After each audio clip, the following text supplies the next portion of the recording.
একটি কাক গাছের ডালে বসে কাঁদছিল। গাছের নিচে বসেছিল এক বুজুর্গ ব্যক্তি। বুজুর্গ ব্যক্তিটি কাককে জিজ্ঞেস করলো, তুমি কাঁদছো কেন?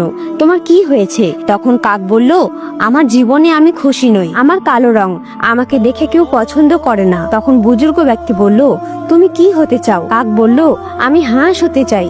বুজুর্গ ব্যক্তি বলল, আচ্ছা, তোমাকে আমি হাঁস বানিয়ে দেব। তার আগে তুমি হাঁসের সাথে দেখা করো এবং হাঁসকে জিজ্ঞাসা করো, তুমি তোমার জীবন নিয়ে কি খুশি?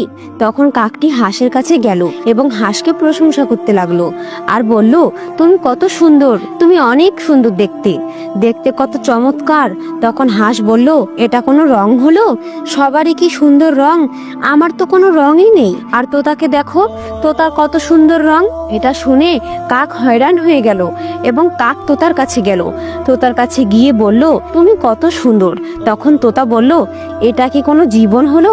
মানুষ আমাকে ধরে খাঁচাতে আটকে রাখে, আর তোমাকে দেখো, তুমি কত স্বাধীন, তোমার যখন যেটা মন চায় তুমি সেটাই করতে পারো। এটা শুনে কাক আরো হয়রান হয়ে গেল এবং সে বুঝতে পারলো আল্লাহ তাকে কি দিয়েছেন।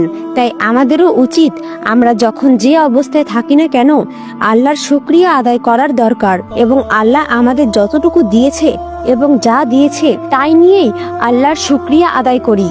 আমিন।